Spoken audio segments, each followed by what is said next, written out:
कोयले जब धुंधकारी के मुख में डाले तो तड़पते तड़पते धुंधकारी की मृत्यु हो गई। और जैसी मृत्यु हुई कि धुंधकारी प्रेत योनि को प्राप्त हो गए, प्रेत योनि को प्राप्त हो गए। अब जब गोकर्ण जी को पता लगा तो गया जी में श्राद्ध किया, पिंड दान किए। श्राद्ध करके पिंड दान करके जब वापस लौट तो रात्रि के समय अपने कक्ष में बैठ करके भगवान का भजन कर रहे। जब भगवान का भजन करने बैठे तो कई प्रकार से आवाजें सुनाई देने लगी। कभी किसी के रोने की आवाज, कभी किसी के चिल्लाने की आवाज, कभी किसी जानवर की आवाज। गोकर्ण जी परेशान हो गए, हाथ में जल लेकर बोले, भैया कौन है जो मुझे डराने का प्रयास करता है? जैसे ये कहा कि सामने एक छाया हाथ जोड़कर के खड़ी हो गई। भैया मैं हूं आपका भाई धुंधकारी। अरे धुंधकारी, तुम प्रेत योनि को कैसे प्राप्त हो गए? मैंने सुना था कि कुछ वैश्याओं ने तुम्हें जलाकर मार दिए। तो मैंने गया जी में तुम्हारा श्राद्ध किया, पिंडदान किया, उसके बाद भी तुम प्रेत योनि को कैसे चले? धुंधकारी बोले, मेरे जैसे पापी व्यक्ति का एक बार नहीं, दो बार नहीं, 1000 बार भी पिंडदान कर दो तब भी मेरे जैसे पापी व्यक्ति को मोक्ष प्राप्त नहीं हो। मैंने इतने पाप किए, माँ बाप को प्रताड़ित किए, चोरी की, डकैती की, मांस मदिरा पान किए, मांस भक्षण खाए, तो मेरे जैसे पापी व्यक्ति को कभी भी मोक्ष प्राप्त नहीं हो। धुंधकारी रोते बोले कि भैया जिसका भाई इतना ज्ञानी हो, महापुरुष हो, उसके बाद भी यदि मैं प्रेत योनि को रहूं तो ये बात आपके लिए शोभनीय नहीं। आप कुछ करिए, मुझे प्रेत योनि से छुटकारा प्राप्त कराइए। गोकर्ण जी बोले, मैं आपको प्रेत योनि से छुटकारा दिलाने के लिए जरूर कुछ ना कुछ करूं। प्रातः काल हुई, भुवन भास्कर से प्रार्थना करके पूछ रहे हैं, प्रभु एक प्रेत को किस प्रकार मोक्ष प्राप्त हो, एक प्रेत को किस प्रकार मोक्ष मिले। और जैसे ही भुवन भास्कर से प्रार्थना करके पूछा, भुवन भास्कर कहने लगे, श्रीमद् भागवती वार्ता प्रेत पीड़ा विनाशिनी। श्रीमद् भागवती वार्ता प्रेत पीड़ा विनाशिनी। भागवत कथा सुनाई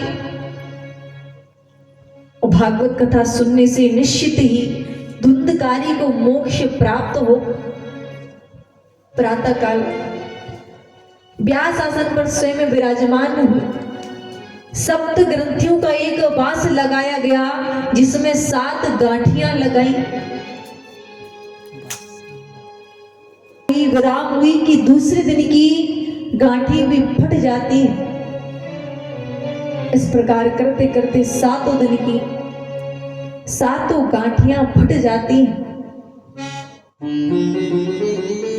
और जैसी 7 दिवसीय श्रीमद् भागवत महापुराण कथा का विराम दिवस हुआ कि साक्षात भगवान के पार्षद धुंधकारी को लेने पहुंचे। धुंधकारी को लेने पहुंचे तो गोकर्ण जी बोले,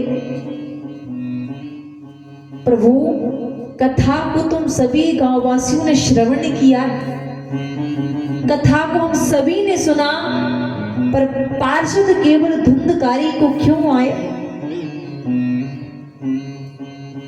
भगवान के पार्षद बोले, जब हम कथा को सुनते हैं, कथा को श्रवण करते हैं, उस वक्त हमारे हृदय में, मन में केवल भगवान को पाने की चाह होनी चाहिए।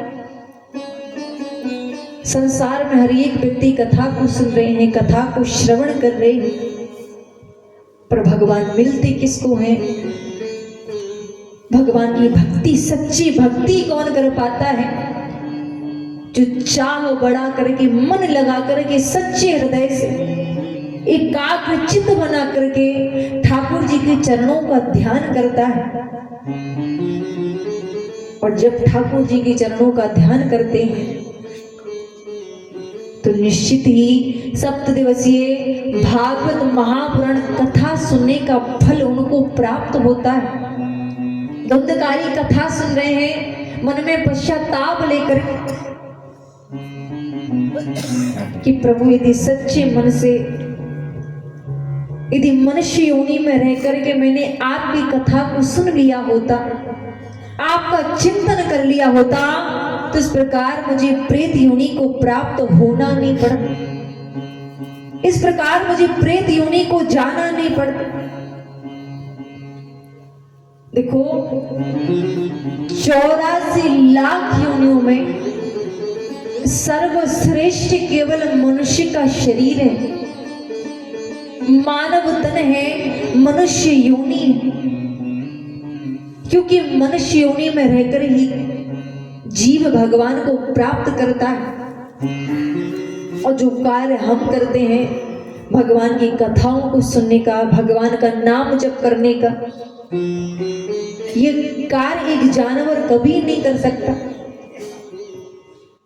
यहाँ पर रामायण का पाठ पढ़ रहे हैं, कथाओं को सुन रहे हैं, तो क्या ये कार्य जानवर करे? और जो मनुष्य कभी भगवान का भजन नहीं करते, कभी कथाओं को नहीं सुनते, कभी नाम जप नहीं करते, उसमें और जानवर में कभी कोई अंतर नहीं रहता। क्योंकि जिस प्रकार हम भोजन करते हैं, उसी प्रकार एक जानवर भी भोजन करता है।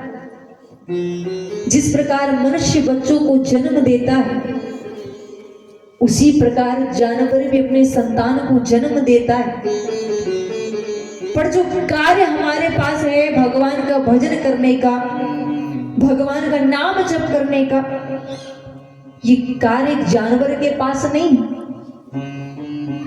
इसलिए तो 84 लाख योनियों में श्रेष्ठ केवल मनुष्य का शरीर बताया गया।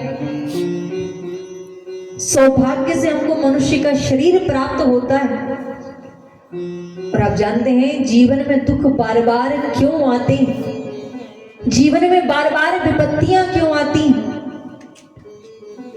तो कोई संत कहते हैं कि जब छोटा सा बालक मात्र गर्भ में आता है,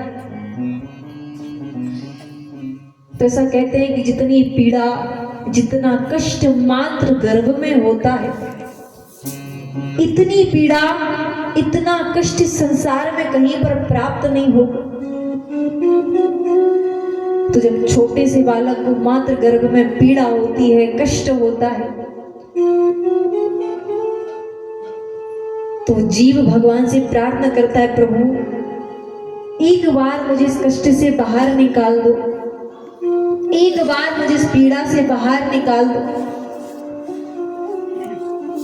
भगवान कहते हैं इस पीड़ा से, इस कष्ट से मैं तुझे बाहर निकाल भी दूं, मैं तुझे इस पीड़ा से दूर कर दूंगा, इस कष्ट को दूर कर दूंगा, लेकिन बदले में तू मुझे देगा क्या? मैं तेरा कार्य करूंगा, तुझे कष्ट से दूर करूंगा, लेकिन बदले में तू मुझे देगा क्या? अब जीव कहे, प्रभु आप तो सामर्थ्यवान हैं, भला मेरी क्या औकात कि मैं आपको कुछ दे भी पाऊं, मेरी क्या औकात कि मैं आपके लिए कुछ दे पाऊं? तब भगवान कहते हैं यदि तू मेरे लिए कुछ दे नहीं सकता तो मुझे एक वचन दे। कैसा वचन? जब तू संसार में जाएगा, संसार में जा करके जो भक्त मेरा नाम भूल चुके हैं, जो भक्त अधर्म के मार्ग पर हैं, जो भक्त असत्य के मार्ग पर हैं, तो संसार में जा करके मेरे नाम का प्रचार प्रसार कर। तो संसार में आया हुआ हर एक जीव, हर एक मनुष्य भगवान को वचन देकर आता है कि जब मैं संसार में जाऊंगा तो आपके नाम का भजन करूं। जो भक्त धर्म को भूल चुके हैं उनको मैं धर्म के मार्ग पर लेकर आऊं। तो आपने देखा होगा छोटा सा बालक यदि उसको सीताराम कहना सिखाओ, राधे राधे कहना सिखाओ, वो पल भर में सीख जाता है।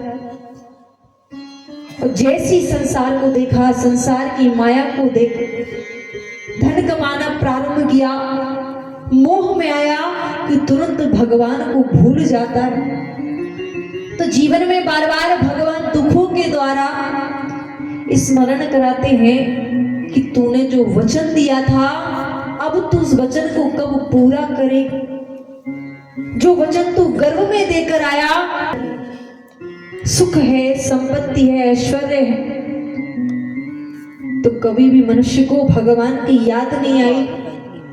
और जीवन में जैसी दुख आया, जीवन में जैसी विपत्ति आई कि तुरंत हमको भगवान की याद आती। दुख में सुमिरन सब करे, सुख में करे ना कोई। दुख में सुमिरन सब करे, सुख में करे ना कोई। और जो सुख में सुमिरन करे, सो दुख काहे को हो।